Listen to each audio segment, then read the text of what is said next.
Hi guys, welcome back to my channel নম নম। আজকে আমি আপনাদেরকে একটা মিষ্টি তৈরি করতে শেখাবো, তাও আবার খুব চটজলদি। আর এই মিষ্টিটা আমি তৈরি করব পনির দিয়ে। তো দেখে নিন কীভাবে তৈরি করা যায়। প্রথমে আমি 1/2 লিটার দুধ নিয়ে নিচ্ছি। দুধটাকে ফুটিয়ে কিছুটা ঘন করে নিতে হবে।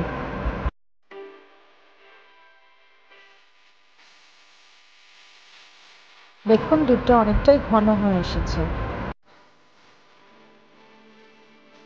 এরপর আমি এর মধ্যে দিয়ে দেবো 150 গ্রাম পনির। পনিরটাকে আমি হাত দিয়ে ঝুড়ো ঝুড়ো করে মেখে রেখেছিলাম।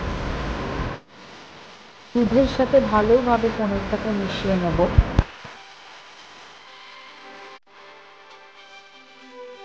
এবার আমরা এটাকে কম আঁচে ততক্ষণ রান্না করবো যতক্ষণ না এটা ঘন হয়ে আসে।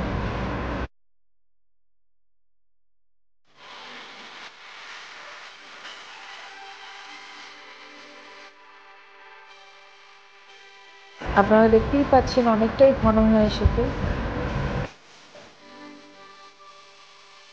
আমি এতে দিয়ে দেবো গুঁড়ো দুধ। আমি এখানে আমুলিয়ার 3টে প্যাকেট ইউজ করেছি। অল্প করে গুঁড়ো দুধটা দিয়ে খুব ভালো করে মিশিয়ে নিতে হবে, যাতে কোনো এক্সট্রা লাম্পস ক্রিয়েট না হয়। তারপরে আবার নাড়াচাড়া করতে থাকতে হবে এবং পাক দিতে থাকতে হবে যাতে এটা ঘন হয়ে যায়। আর দুধটা যতক্ষণ না পুরোপুরি শুকাচ্ছে আমাদের এটা কন্টিনিউ স্টার করতে হবে। এবার আমি দিয়ে দিচ্ছি চিনি। চিনিটা আপনারা যতটা মিষ্টি করতে চান সেই হিসাবে দিয়ে দেবেন।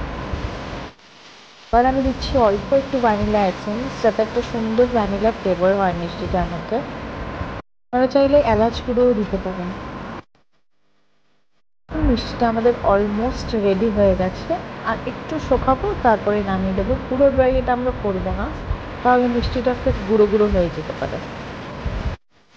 এটাই একদম পারফেক্ট কনসিস্টেন্সি। এরপর একটা পাত্রে, যেটা আমি মিষ্টিটা সেট করব, কিছুটা ঘি নিয়ে গ্রিস করে নিচ্ছি। তারপর মিষ্টিটা ওই পাত্রে ঢেলে আস্তে আস্তে চেপে চেপে মিষ্টিটাকে সেট করে নেব।